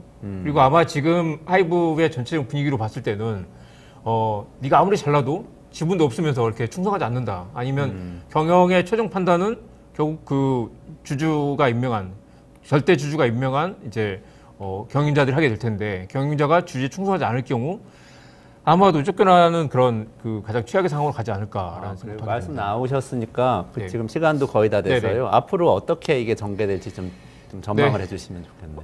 일단 민희진과 하이브의 싸움은 대결은 결국 자본 싸움으로 갈 가능성이 높다. 경영권 찬탈은 역시 쉽지 않았고 회사를 망가뜨려야 되고 뉴진스가 처참하게 매출이 엉망이 됐을 때 이걸 뭐 헐값에 사는 그런 모델은 가능했겠지만 아이디어 차원일 뿐이지 실제로 그렇게 갈 수 있는 현실성은 매우 낮죠. 근데 사실 그런 논의를 했다는 것만으로도 사실은 주주 입장에서는 이건 이 배임 심각한 배임이고 배신감을 느낄 수도 있는 거죠. 창작자를 존중하지 않는 분위기, 업계의 치부가 드러났다라는 그런 시각도 많고요. 그리고 10조 원짜리 한때 10조 원이 넘었던 회사가 이 장기 비전이 없다. 이 K-팝의 성장 공식의 이 한계를 맞았다는 지적이 많은데 그걸 극복할 만한 그런 대안을 갖고 있지 못하고 결국 이 잘 나가는 모델을 베껴쓰게 하면서 스스로 카니발라이제이션을 만드는 그런 구조가 하이브의 미래를 굉장히 어둡게 한다. 이 그런 유니크함 그리고 왜 그런 것들을 이렇게 더 살리지 못하는가? 결국 그 거대 자본과 이 내부의 그 문화 산업의 이 성장 엔진이었던 그런 그 창작자들의 열정을 서로 충돌하는 그 딜레마를 극복하지 못하면 K-팝의 성장성에 한계가 있을 수 있다라는 이야기. 그래서 이제 이대로 가면 K-팝은 끝난다. 이런 식으로 어떤 그런 기형적인 팬과 이 팬덤에 의존한 그런 이제 기형적인 성장 방식 그리고 베껴쓰기 문화라는 것들로 비슷비슷한 걸그룹들 양산하면서 스스로 이 팬들을 떨어져 나가게 만드는 그런 구조로는 한계 있다라는 지적도 많이 있습니다. 맞아요. 저도 되게 느낀 게 많았는데 이번에 저도 경제평론가로서 네. 생각을 해보면은 이게 사실 굉장히 굉장히 이정환 대표님 쉽게 설명해 주셨는데요, 여러분. 이렇게 매니지먼트 바이아웃이라는 게 있거든요. 이게 뭐냐면은 경영자가 회사를 가져가는 거예요, 실제로. 그런 일이 어디서 많이 생겼거든요. 미국에도 많이 있었고. 어디서 생기냐면 보통은 기업에 이 재무적 투자자가 들어와요. 골드만삭스니 멜린친 이런 데가 들어와서 다 털어먹어요. 왜냐하면 얘들은 단기간에 이익을 내가지고 빨리 주식을 팔고 나가야 되기 때문에 막 사람 자르고 자산 팔고 이래가지고 재무제표를 만들어요. 그리고 나서 나가면 회사가 폐허가 되는데 이때 남아있는 경영자와 노동자들이 야 그러지 말고 우리 평생 일했던 회사인데 살려보자 하면서 보통 사가지고 가지고 나가서 경영을 해요. 그래서 잘 되는 경우도 있고 잘 안 되는 경우도 있고. 근데 아마 그거에 약간 비슷한 버전이에요. 이것도 비슷한 버전이 생길 수 있다고 하면서 그걸 경영권 찬탈이라는 용어로 설명을 했는데 마지막 한 말씀만 드리고 싶은데 정확히 그겁니다. 네. 그러니까 지분이 장땡인데 이 경우는 지분 가치뿐만 아니라 문화적 가치, 크리에이티브의 가치는 압도적으로 민희진 대표가 소유하고 있죠. 근데 이게 결국 그 지분 싸움을 갈 때, 표대결로 갈 때는 민희진 대표가 질 수밖에 없다. 민희진 대표가 꼼수 부리지 않고 잘 될 수 있다는 걸 보여주고 싶었다고 하지만 이 시장에서 여전히 꼼수가 통하고 있고 꼼수로 성장했던 K-팝의 성장 모델이 한계를 맞을 수 있다라는 말씀을 드리고 싶습니다. 그러니까 진짜 핵심이에요. 진짜 핵심. 그러니까 우리 K-팝의 성장 모델이라는 건 사실 크리에이티브잖아요. 이렇게 창조성을 가지고 뭔가 이 좋은 노래를 만들고 좋은 가수들이 나가서 어필해서 성공한 건데 그걸 만들어낸 게 사실 크리에이티브인데 그런데 지금 대자본이 들어와서 K-팝 산업을 키우기는 데까지는 했는데 이 다음에도 계속 이 방식으로 계속 갈 수 있을 거냐 여기에 대해서 굉장히 중요한 시사점을 주는 그런 사건이네요. 자본의 생존 모델인 거죠. 성장 그렇죠. 방식인데 자본의 성장 방식과 문화의 이 확장 모델이 충돌하고 있는 상황인 것 같습니다. 자본이냐 창조성이냐 네. 지금 뭔가를 한쪽을 선택을 해서 K-팝을 계속 성장을 시켜 나가야 되는데 우리 경제를 생각하는 우리 입장에서는 어떻게 갈지 계속해서 주목해 봐야 될 사건인 것 같네요. 네. 이정관 대표님 오늘 여기까지 말씀드릴게요. 네, 고맙습니다. 네, 고맙습니다. 네, 조금만 기다리시면 강정수 이 박사님하고 같이 테슬라 이야기 같이 나누도록 하겠습니다.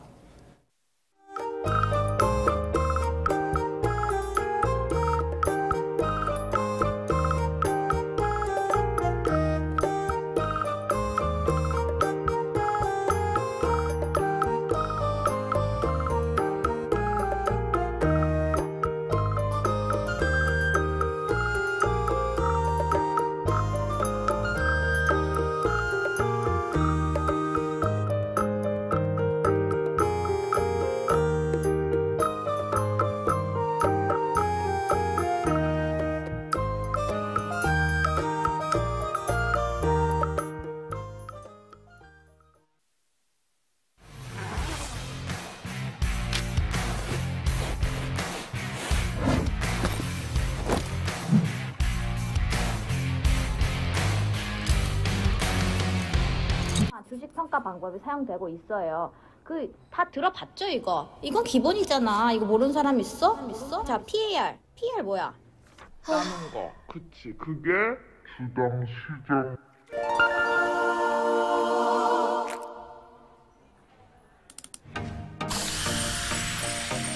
걱정 마세요.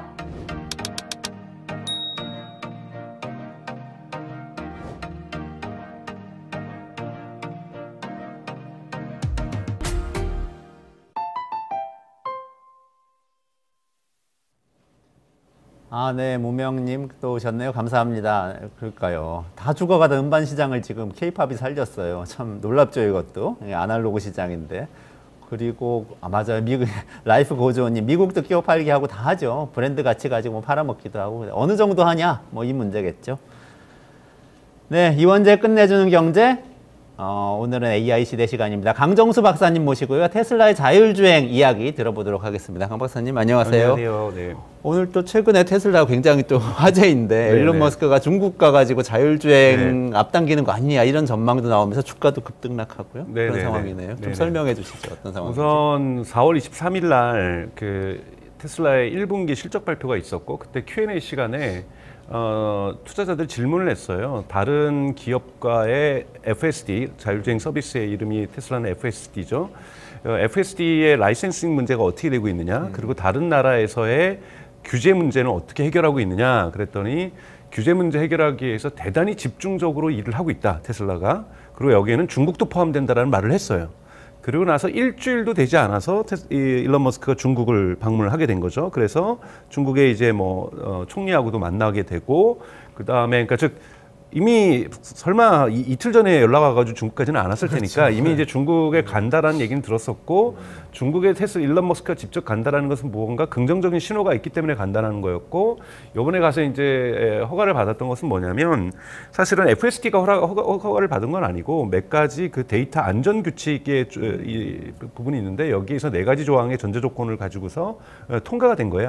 데이터 안전 시험에. 근데 이것이 왜 중요하냐면 지금까지 테슬라는 중국에서 자율주행뿐만이 아니라 오토파일럿 기능도 제공을 하지 못했어요. 오토파일럿은 그래서 오토크루즈 기능이죠.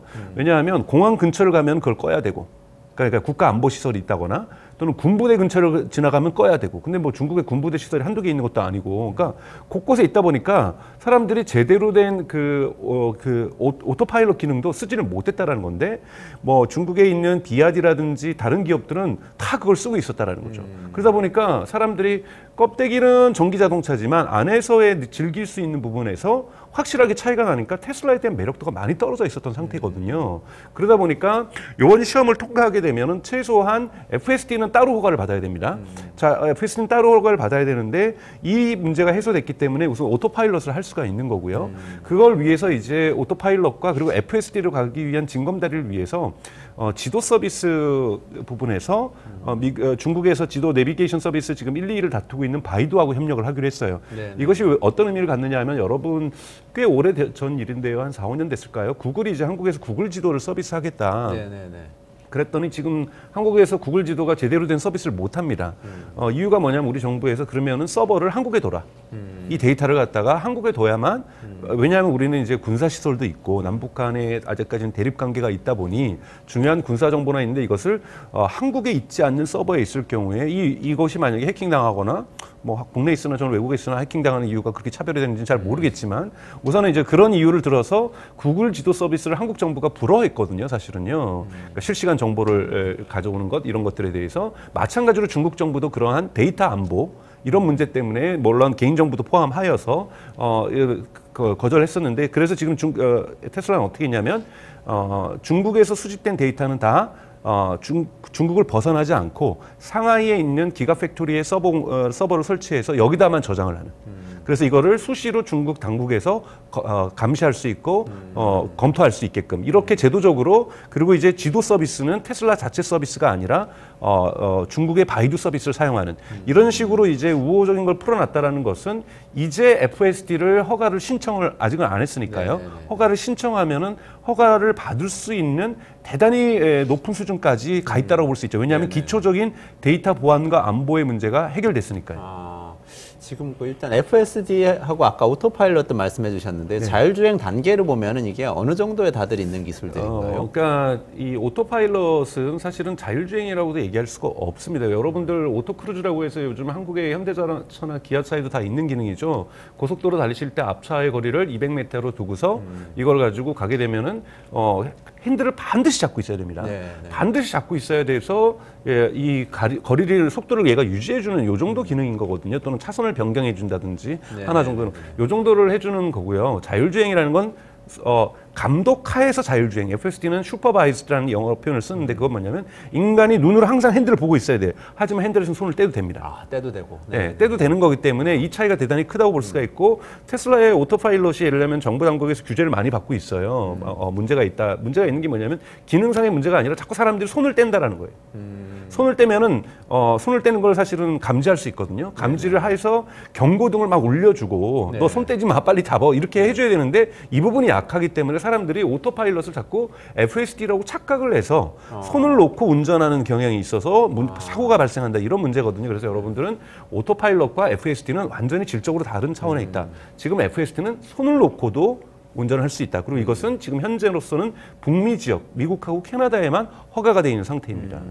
근데 그게 중국에서 허가될 수 있지 않느냐는 전망이 지금 가능한 그렇죠. 상황이 됐다. 그러면 왜냐하면 테슬라가 지금 우선은 중국 차가 너무나도 경쟁력이 좋아졌죠. 중국 차가 이번에 이제 지난주에 있었던 베이징 모터쇼에서도 드러났지만 너무 차도 잘 만들고 특히 이제 이 중국적인 정서를 많이 이용해서 흔히 말하는 카 인포테인먼트라고 얘기를 하는데요. 카에서 자동차에서 즐길 수 있는 뭐 이런 화면이라든지 영상이라든지 게임이라든지 음악이라든지 이런 것들이 막 이런 것도 화면도 막 자유자재로 막 자동차에서 움직이면서 볼 수 있고 정말 중국 사람들의 취향에 맞게 잘 돼 있는데 테슬라는 이제 글로벌로 규격화돼 있다 보니까 그렇지는 못하거든요.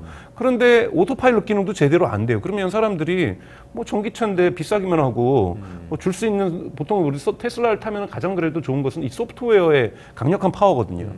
이런 매력들이 없다 보니 그러니까 아이폰을 사긴 샀는데 뭐 앱스토어가 없다든지 뭐 이런 느낌이 드는 거죠. 그러다 보니까 이 테슬라에 대한 매력들이 계속해서 하락할 수밖에 없고 경쟁자들이 치고 올라오니까 그렇기 때문에 우선 FS가 되기 전에도 우선은 최소한의 이러한 오토파일럿이라도 된다라면 이 중국 차들하고의 경쟁을 출발선이 좀 유사해지는 이런 부분에서 테슬라에게 긍정적인 효과가 있을 수 있고 또 이것이 됐다라는 것은 FSD로 아까 말씀드렸던 것처럼 갈 수 있는 큰 허들들이 몇 가지가 제거가 됐다라는 부분에서 의미가 있다고 볼 수가 있는 거죠. 네. 오토파일럿 자체도 당장 판매에는 도움이 될 수가 있고 지금 또 좀 구분을 위해서 국내에서 지금 그 허가해주고 있는 게 오토파일럿 정도 되는 기능인가요? 그럼 현대 기아차에서 장착된 기능. 네네네. 그렇고 뭐 사실은 외신에서는 이제 오늘 아침에 새벽에 이제 나왔는데 한국 정부도 FSD 허가를 검토하고 있다. 뭐 이런 얘기들이 외신에서는 오늘 나왔어요. 그러니까 허가가 됐다는 얘기가 아니라 허가를 검토하고 있다는 건 테슬라가 신청을 했다는 얘기가 있을 수 있죠. 근데 아직은 이거는 테슬라에서 공식 인정하고 있는 것이 아니라 외신에서 나오고 있는 보도이기 때문에 좀 더 지켜볼 필요가 있습니다. 그러니까 테슬라가 대단히 올해 1월 말부터 이제 시판을 했었죠. 작년에 나왔던 것이 이제 버전 10이라고 해서 여러분 여기서 여러 차례 말씀드렸지만 종단간 이 인공지능을 쓰면서 대단히 기하급수적으로 성능이 좋아지고 있어요. 그러면서 엔드 AI라고 하시는 거죠. 그러면서 이 부분을 갖다가 중국뿐만이 아니라 한국 뭐 이런 세계 각국에다가 허가 신청을 빠른 속도로 낼 수가 있는데 문제는 하나는 이제 유럽은 걸려요. 유럽은 종단간 이 인공지능에 의한 자율주행을 아직까지는 법적으로 금지하고 있어요. 그러니까 이 인간이 규칙을 세팅을 해줘야지. 인공지능이 학습을 통해서 규칙을 만드는 건 무언가 이 빈틈이 생길 수 있다. 그렇기 때문에 그러니까 아직까지는 종단간 AI로 만든 자율주행 차량을 유럽에서는 경험을 하지 못했기 때문에 유럽에 있는 자율주행 관련된 법에는 이 규칙을 갖다가 인공지능이 만드는 것을 기계가 만드는 것을 아직은 금지하고 있어서 유럽은 법 개정까지도 필요한 상황이에요. 그런 면에서는 지금 미국 이상으로 FSD를 갖다가 할 수 있는 것은 지금 중국이라고 볼 수가 있는 거고요. 그래서 테슬라 뭐 투자자들 입장에서 볼 때는 중국에서 FSD가 된다라는 것은 중국에서 테슬라 차량의 판매가 얼마나 많이 되냐 안 되냐는 걸 떠나서 대단히 긍정적인 신호라고 볼 수 있죠. 국제적으로 인정받을 수가 있는 거고 일론 머스크도 얘기를 하고 있고 또 하나는 지금 유럽에서도 이제 스웨덴에 있는 교통안전국 직원이 독일에 있는 뮌헨에서 뮌헨 공항까지 시내에서 공항까지 이 FSD를 시연하는 것을 영상으로 찍어서 이제 공개가 됐어요. 그러니까 유럽에서도 이러한 뭐 스웨덴의 안전 교통안전국에 있는 사람이긴 하지만 곳곳에서 테스트를 해보고 있다는 징후들이 지금 나타나면서 사실 테슬라 주가에 긍정적으로 반영되고 있다고 볼 수가 있습니다. FSD 자체는 그 자율주행 기술은 테슬라만 가지고 있나요? 경쟁 구도가 어떻게 됩니까? 경쟁 구도로 보시면 여러분들 이제 한국에서도 상암이나 이런 데 가면 이제 자율주행 차들이 돌아다니잖아요. 그런 데는 보통 레이더하고 라이다라는 두 가지 이 제품들이 있어요. 그러니까 라이다하고 레이다. 웨이모 같은 경우 여러분 로보택시라고 이제 샌프란시스코에서 운행되고 있는 걸 보시면 자동차 위에 거대한 원형 모양의 이 기둥 같은 것들이 있습니다. 그러면 이런 레이더하고 라이다는 우선 가격이 되게 비싸요. 가격이 되게 비싸서 일반 승용차에다 부착하면은 승용차 가격이 하나 나올 거예요, 그냥. 비싸지만 정확도가 있어요. 특히 비가 오거나 안개가 껴 있거나 이랬을 경우에 앞차와의 거리를 이 전파를 줘가지고 얘가 돌아오는 속도를 측정을 해가지고 앞차와의 거리를 측정하는 거거든요. 그러다 보니까 전파를 주고받으면서 이 전파가 반응 속도를 반응하는 이 시간대를 보면서 거리를 하는 거기 때문에 훨씬 더 정확도가 높습니다. 근데 FSD는 비전 온리라는 표현을 써요. 비전 온리라는 건 뭐냐면 컴퓨터 비전을 쓴다라는 거고 컴퓨터 비전은 카메라거든요. 그러니까 테슬라는 8개의 순수한 카메라로만 자율주행을 한다는 부분에서 사실은 초기에는 비판이 많았어요. 그러니까 전 세계적으로 카메라만을 가지고서 사실 하고 있는 것은 테슬라가 유일하다고 볼 수가 있고 나머지 같은 경우는 레이더하고 라이다를 쓰고 있어요. 그러면 레이더하고 라이다를 쓴다라는 것은 일반적으로 강정수가 차량을 갖고 있는데 거기다가 레이더하고 라이다를 설치하기는 어렵습니다. 가격도 비싸고 아무리 대중화가 되더라도 그러니까 그리고 모양도 안 이쁘잖아요. 그러다 보니까 이건 뭐냐면 웨이모처럼 아예 로보택시 전용 로보택시 전용으로 만드는 차에는 라이다하고 라이다를 설치를 해서 지금 자율주행 서비스를 실제로 지금 미국 같은 경우에는 진행이 되고 있고 중국에서도 진행이 되고 있어요. 중국에서도 진행이 되고 있는데 테슬라는 비전 온리로 상용 서비스 중국에서도 중국에서 지금 로보택시는 지금 상용 서비스는 중국도 되고 있습니다. 그래서 지금 상용 서비스가 유일하게 되고 있는 것이 미국하고 지금 중국이라고 볼 수가 있는 거고요. 이런 면에서 한 진영이 그러니까 자율주행의 큰 진영이 레이다와 라이다의 기초한 진영이라고 볼 수가 있고 물론 거기도 카메라를 사용합니다. 비전도 사용하고요. 근데 여기는 이제 비전 온리, 비전만 사용하는 카메라만 사용하는 거다라는 거고 그런데 이 부분이 처음에는 훨씬 더 자율주행의 이 퍼포먼스가 능력이 안 좋았어요. 그런데 여기가 지금 좋아지고 있는 건 뭐냐면 데이터가 많아지면서 데이터가 많아지는데 어느 정도 데이터냐면 예를 들자면 이 4월 11일 날까지 FSD로 미국에서 북미에서 주행한 차량의 거리가 10억 마일이었어요. 근데 4월 22일 날 한 10일 정도 지난 거죠. 이게 13억 마일로 늘어났어요. 3억 마일이? 네, 그러니까 즉 10일 만에 3억 마일이면 거의 7억 킬로미터입니다. 그러니까 어마어마하게 지금 쓰고 있는 거죠. 그 이유는 물론 한 달 동안 무료 체험을 풀었거든요. 그러니까 FSD에 기본적으로 하드웨어 3는 많이 장착되어 있기 때문에 돈을 안 내는 사람들에도 테슬라가 한 달간 무료 쿠폰을 줬기 때문에 이러면서 많이 사용한다는 거. 근데 그러니까 테슬라 타는 사람들은 그 기간 동안 무료로 한 달 동안 다 사용을 했던 거죠. 그러다 보니까 다 사용을 해본 거예요. 근데 여러분 3억 킬로미터면은 일주일 만에 10일 만에 3억 킬로미터면 3억 마일이면 7억 킬로미터인데 여기에서 나오는 데이터가 얼마나 많겠어요. 그리고 가격 또한 일론 머스크가 199달러에서 99달러로 내렸어요. 그러면 200달러 매달 내고 그것도 3년 약정이거든요. 이거 좀 부담스러워요. 근데 그래도 가격이 반으로 50%가 할인됐으니까 지금 더 많은 사람들이 하고 있는 거거든요. 그러면서 더 많은 데이터가 모이는 거고 더 빨리 이 퍼포먼스가 좋아지는 그 자율주행이 좋아지는 이 가속도가 이 순환거리가 지금 더욱더 가속화됐다고 볼 수가 있는 거죠. 그러면서 요즘 보시면 이 버전 12가 지금 12.3.6까지 나왔어요. 12.3.6이 나왔는데 12.1 나왔고 12.2 나오고 12.3 나오고 3도 3-1, 3-1 해서 6까지 오는데 지금 이거 토탈로 해서 3개월밖에 안 걸린 거예요. 그러니까 대단히 이 업그레이드 되는 주기가 빨라지고 있고 일론 머스크가 이번에 4월 23일 날 뭐라고 얘기를 했냐면 12.5는 완전히 새로운 모델로 학습을 하고 있기 때문에 이미 벌써 내부적으로 테스트하고 있다는 거예요. 내부적으로는 벌써 12.5가 나왔다는 거예요. 근데 12.5는 거의 13에 준하는 능력이 될 것이다. 그래서 뭐라고 얘기를 했냐면 자율주행을 한번 꼭 경험을 해봐라. 경험을 해보고 테슬라 주식을 살지 말지를 결정해라. 그러면서 자율주행을 FSD를 믿지 않는다라면 당신이 만약에 오토노미를 믿지 않는다라면 테슬라에 투자할 이유도 없다. 이 정도로 그러니까 테슬라의 차량 판매와 차량에서 수익률도 물론 중요한 한 축이겠지만 이거 보고 이제 그러니까 테슬라에 투자하지 말고 FSD가 앞으로 어떻게 진화할 것인 걸 보고서 투자를 해라. 왜냐하면 이 FSD는 그대로 옵티머스로도 연결이 되거든요. 로봇으로. 네, 로봇으로도 이제 연결이 돼서 로봇의 두뇌를 이 FSD가 할 거예요. 네. 그러면 일론 머스크가 자랑하는 게 그거예요. 다른데 피규어라든지 보스턴 다이나믹스 이제 AI 막 연습시키고 있는데 거기는 로봇 공학이 발전했던 것이지 AI가 발전했던 것은 아닌데 우리는 이미 차량에서 그것도 13억 킬로 벌써 지금 현재 스코어가 근데 벌써 또 10일이 지났으니까 이게 15억 킬로 마일이 됐을 수도 있죠. 이렇게 기하급수적으로 데이터가 증가하고 있고 그리고 이것을 증가하는 데 있어서 병목 현상이 있었다. 이거를 너무 많아서 학습하는데 GPU가 부족했다. 근데 지금 우리가 이 GPU에 대한 병목 현상이 4월 달에 해결됐다. 해결됐고 올해도 보면은 보십시오. A100이라는 그러니까 H100보다 떨어지는 엔비디아에서 H100보다 떨어지는 A100을 작년에 10만 개를 샀어요, 테슬라가. 근데 이제 올해 그걸 H100으로 환산하면은 한 4만 개 정도를 가지고 있는 꼴입니다. 네네. 근데 올해 말까지 8만 5천 개가 돼요. 그러니까 이미 병목 현상을 냈는데 2배로 늘어난다는 거예요. 그래서 우리는 데이터가 아무리 방대하게 늘어나도 종단간 엔드-투-엔드 AI를 학습시킬 수 있는 컴퓨팅 파워도 이제 넉넉하다. 그리고 이 컴퓨팅 파워는 옵티머스로도 그대로 갈 것이다. 그러니까 우리는 뭐라고 얘기를 하냐면 일론 머스크가 AI 테슬라 생태계를 만들겠다.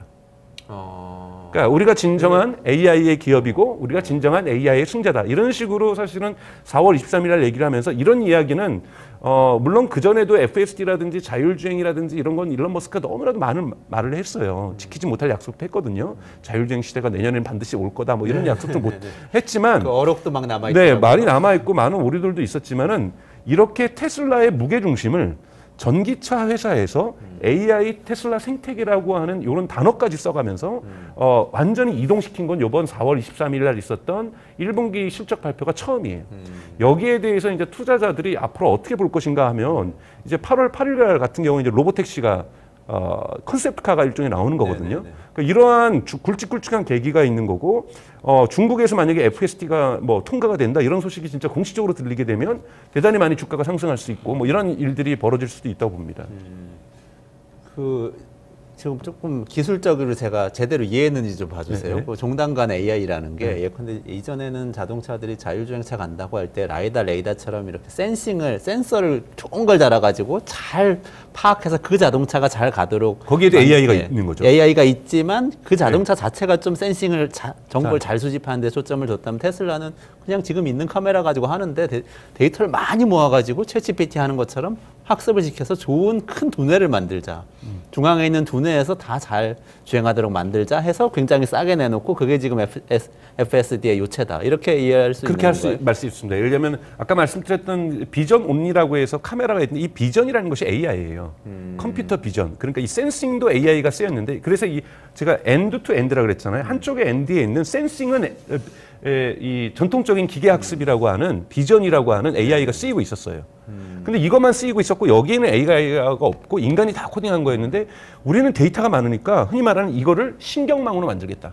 흔히 말하는 우리가 신경망으로 자기가 학습하는 거잖아요. 자기주도 학습을 하는 거기 때문에 여기다가 데이터만 공급하면은 이 친구가 자기주도해서 어떻게 운전하는 건지에 대한 방법론을 만들어내는 건데 지금까지 이건 다 인간이 만들었던 건데 이거를 이제 테슬라는 데이터로 만드는 겁니다. 그러려면 데이터가 어마어마하게 많아야 되는데 지금 데이터가 너무나도 많다라는 거예요. 그러니까 해결할 수 없을 정도로 데이터가 많았는데 이제 해결할 능력도 됐고 그러다 보니까 이 부분이 증가하다 보니까 이 부분은 훨씬 더 시너지 효과가 나기 시작하는 겁니다. 두 개가 시너지 효과가 내면서 센싱의 효과는 라이다하고 레이더를 내는 것이 조금 더 정확할 수 있어요. 하지만 이 정도만 가지고서도 이 두 가지가 시너지 효과를 내면서 훨씬 더 폭발적으로 성장하기 시작하는 거죠. 그렇기 때문에 사실은 다른 기업들이 쫓아가기 어려운 왜냐하면 이 정도의 데이터를 확보한 기업들이 없거든요.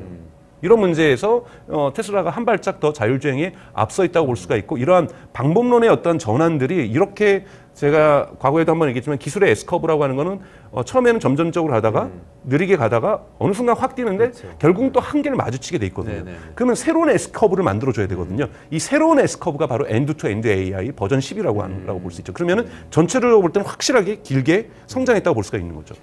FSD는 테슬라는 모든 모델에 다 장착할 수 있나요? 아니면 다른 그러니까 하드웨어 3라고 해서요. 네. 컴퓨터 칩이 하이엔드 칩이 2개가 있는데 이것이 장착되어 있어야 돼요. 카메라는 8개는 모두가 장착되어 있습니다. 근데 이제 하드웨어 3라고 하는 것을 장착을 해야 되는데 여기서 일론 머스크가 트릭을 썼어요. 하드웨어 3를 하려면 추가 돈을 내야 돼요. 네. 구매자들이. 네. 근데 사실은 거의 다 깔아요. 아. 그리고 돈을 내면 이걸 풀어주고 돈을 안 내면 안 풀어주는 거예요. 아.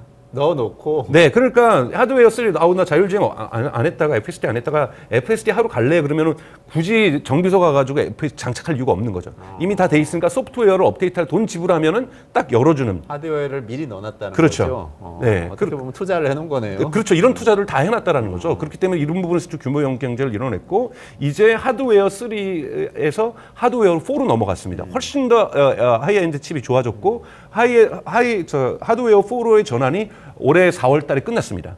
그러니까 지난달 주에 끝난 거고 이제 뭐 내년도나 내후년부터는 하드웨어 5가 들어가는 거고 하드웨어 5에는 삼성이 제조한 지금은 TSMC가 제조한 테슬라 칩이 들어가 있는데 삼성전자가 제조한 칩이 이제 하드웨어 5부터는 들어가게 되어 있죠. 네. 그렇군요. 저는 현대 기아차하고 관련해서 좀 여쭤보고도 싶은데 지난번에 나오셨을 때 왜 이게 FSD를 멤버십으로 해서 다른 자동차 기업들하고도 협업할 수도 있고 그러면 이제 완전히 테슬라가 인공지능 기업 되는 거다 이렇게 말씀하셨었잖아요. 네. 그럴 가능성이 이제 한국 기업들한테도 있어요. 있죠. 만약에 예를 들자면 지금 한국은 지금 미국에서 엄청나게 현대자동차, 기아자동차, 전기차가 많이 팔려 있고 이것도 대단히 구조적으로 정치적인 이유들도 있거든요. 그런데 GM하고 지금 GM은 자체 크루즈라고 하는 자율주행 기업이 있으니까 여기를 믿고 있지만 포드 같은 경우는 없단 말이에요. 그런데 정말로 FSD가 지금 미국에서 선풍적인 인기를 끌고 있고 이 인기가 더 강력해진다라면 사람들은 FSD가 있고 없고를 보고 일론 머스크가 뭐라 그랬냐면 이거는 그냥 피처폰이고 전기 자동차는 일반 또는 뭐 이것이 뭐 내연기관도 자율주행이 안 되는 건 피처폰이고 자율주행이 되는 차는 스마트폰이다. 근데 2개가 돌아다니면 사람들이 뭘 사겠느냐? 가격 차이도 별로 안 난다라면 스마트폰 구매할 거다. 그러면서 뭐라고 했냐면 그쪽 진영의 현대기아차를 포함해서요. 모든 OEM들에게는 선택의 여지가 없다. 피처폰으로 남을 것이냐 스마트폰으로 갈 것인가를 당신네들이 선택해야 된다라면 우리 거에 라이센싱을 쓸 수밖에 없다라는 거 얘기를 하고 있어요. 그러면 조금 더 많은 경쟁력 때문에 사람들이 테슬라를 사는 이유가 전기차를 잘 만들어서가 아니라 FSD 때문에 사는 이 소비자들이 증가하게 되면은 압박을 받을 수밖에 없거든요. 근데 일론 머스크가 얘기하는 우리 FSD를 독점하지 않겠다. 모든 기업에게 다 주겠다. 모든 기업이 자율주행의 시대로 가고 우리는 그것을 라이센싱을 통해서 돈을 벌겠다고 하는 거기 때문에 안 받을 이유가 별로 없는 거죠. 그렇게 되면 또 엄청난 학습 데이터를 추가로 확보를 할 수도 있겠고요. 추가로 확보하면서 그러니까 일론 머스크가 얘기하는 건 그거예요. 그러면 거기도 좋고 우리도 좋은 거다. 다만 거기에는 기술 종속성이 좀 생기겠죠. 근데 이건 뭐라고 하냐면 이 사람이 뭐라고 했냐면 안드로이드 OS라고 생각해라. 그래도 삼성전자 돈을 벌고 있고 화웨이 돈을 벌고 있는 것처럼 샤오미 돈을 벌고 있처럼 우리는 그냥 안드로이드 OS다. 그러니까 우리는 우리의 OS인 FSD를 사서 당신네들의 자동차를 스마트폰으로 만들어라. 그리고 구매자들은 당신네들의 차를 살 것 아니냐. 이런 식의 지금 논리를 이번 4월 23일 날 얘기를 했거든요. 그래서 FSD를 여러분들은 이제 안드로이드 OS라고 보게 될 거고 스마트폰을 만드는 수 있는 기계를 만들 수 있는 모든 스마트폰 기계 공장에서는 안드로이드 OS를 깔아야 하는 것처럼 FSD를 깔 수 있는 시계로 저는 갈 수 있다고 보고 있습니다. 네. 충분히 논리적으로 타당한 이야기라고 생각하고 만약에 그렇게 된다고 하면 이제 굉장히 성격이 완전히 플랫폼 기업이 되는 거잖아요. 그렇죠. 제조업에서 플랫폼 기업으로 성격이 네, 왜냐하면 바뀌는 소프트웨어 건데, 지금 그죠? 전체 전문가들이 볼 때 FSD의 마진율을 90%로 보고 있어요. 그래서 뭐 이익 측면에서는 훨씬 더 나을 수도 압도적인 있겠다. 거죠. 네. 그렇군요. 한 가지 좀 더 여쭤보고 싶은 게 최근에 뉴스 나온 것 중에 조금 리스크가 있는 거 아닌가 하는 느낌이 드는 것도 있었어요. 그거는 그 급속 충전 인프라 슈퍼차저 관련해서 좀 부정적인 뉴스가 나왔었는데 그것도 조금 그것도 외신의 정확한 보도는 뭐냐면 슈퍼차저를 총괄하고 있는 임원이 해고된 거예요. 회사를 떠난 건데 거기에서 이제 직원들이랑 그분하고 떠나시는 분들하고 되게 이 인간적인 관계들이 또는 신뢰도가 리더십이 되게 좋았다라는 거예요. 그랬더니 직원들이 저 사람을 떠나면 우리도 나가겠다. 라는 지금 그 정도의 메시지가 나와서 그러면 전체를 뭐 바꾼다라는 이야기들이 지금 나오고 있는 건데 이건 아직 확인되지 않은 거라서 테슬라의 공식 입장은 아니라는 거예요. 테슬라의 공식 입장은 아니고 언론 보도는 전체가 다 그만둘 가능성이 높다라고 얘기 나오는데 그렇다고 해서 지금 테슬라가 슈퍼차저 사업을 포기한다 이건 있을 수 없는 일이거든요. 왜냐하면 테슬라가 지금 북미에서 또는 유럽에서 강력한 힘을 갖고 있는 것은 대단히 이 폭넓은 슈퍼차저 네트워크 때문이고 여기에 지금 GM이나 현대기아차들도 다 와서 충전하고 있는 거잖아요. 근데 이 슈퍼차저가 지금 슈퍼차저도 지금 버전이 3에서 버전 4로 지금 업그레이드 되고 있거든요. 이렇게 계속 버전이 업그레이드 되는 상황이기 때문에 슈퍼차저 팀에 대한 재구조 조정, 뭐 일론 머스크는 그랬어요. 나무가 자라려면 가지치기는 해줘야 된다. 뭐 일반적인 이 사업가들의 마인드죠. 뭐 이렇게 얘기를 하는데 가지치기를 한다고 해서 나무에 밑둥을 자를 수는 없는 거거든요. 그래서 저는 슈퍼차저 치면 500명인데 다 해고될 일은 저는 없을 거라고 보고 있고요. 다만 여기 핵심적인 임원들이 자리를 떠나게 되는 건 맞습니다. 네. 좀 더 지켜봐야 될 거라고 봅니다. 사업 자체에 어떤 영향을 줄지는 지금은 좀 명확하지는 않은 상황이고. 네네네. 그렇군요. 오늘 또 테슬라의 FSD에 대해서 굉장히 희망적인 얘기를 많이 들었는데 다음에 저 1시간 불러주세요. 시간이 다 돼가지고 네. 지난번에 그 얘기하신 거 생각나요. 그 챗GPT 나왔을 때 오픈 AI에서 지금 이 챗GPT 이 정도 수준은 AI 업계에서는 피처폰이 흑백 텔레비전이다 앞으로 더 나갈 거다. 근데 자율주행도 지금 좀 그런 느낌인데 맞습니다. 그러니까 지금 자율주행이 물꼬가 터진 거는 이 방법론을 바꿨다라는 거죠. 아까 엔드 투 엔드 A로 방법론을 바꿨다라는 거고 방법론을 밟고 이것을 무료로 풀고 저가로 풀면서 데이터가 급속하게 늘고 있다라는 거고 이것을 해결할 수 있는 도조 슈퍼컴퓨터와 이러한 컴퓨팅 파워를 풍부하게 갖췄다라는 것 이러한 박자들이 다 맞아 떨어지면서 이것들이 서로 순환 효과와 가속화 효과를 만들어내면서 자율주행 성능이 대단히 빠르게 개선되고 있다라는 거. 이거는 지금 다른 그러니까 자동차 기업들도 놀라고 있는 거. 작년까지는 테슬라 FSD가 될까 말까 이런 것들은 전문가들 사이에서도 있었고 당연히 포드라든지 현대자동차는 뭐 고곡이 되라는 보장도 없는데 벌써 계약을 맺을 이유는 없었던 거거든요. 근데 지금 10위 같은 경우 대단히 전 세계 자율주행 관련된 연구자들이라든지 사업가들이라든지 또는 전통 자동차 기업들도 모두 다 예의주시하고 있는 상황이라고 볼 수 있습니다. 진짜 가까운 시일 내에 그 정도 자율주행이라도 상용화가 된다면은 우리 또 삶이 굉장히 바뀔 수도 있어서 그런 부분까지 좀 같이 생각하면서 좀 고민을 해보면 좋겠습니다. 오늘 테슬라 FSD 자율주행 중심으로 해서 말씀 나눠주셨는데요. 굉장히 희망적인 얘기를 많이 들어서 좀 앞으로 잘 지켜보면 좋을 것 같습니다. 강정수 박사님 오늘 말씀 감사합니다. 고맙습니다. 네, 수고하셨습니다. 네, 이원재 끝내주는 경제 매일 12시 30분에 진행하고요. 내일도 12시 반에 다시 찾아뵙겠습니다. 고맙습니다.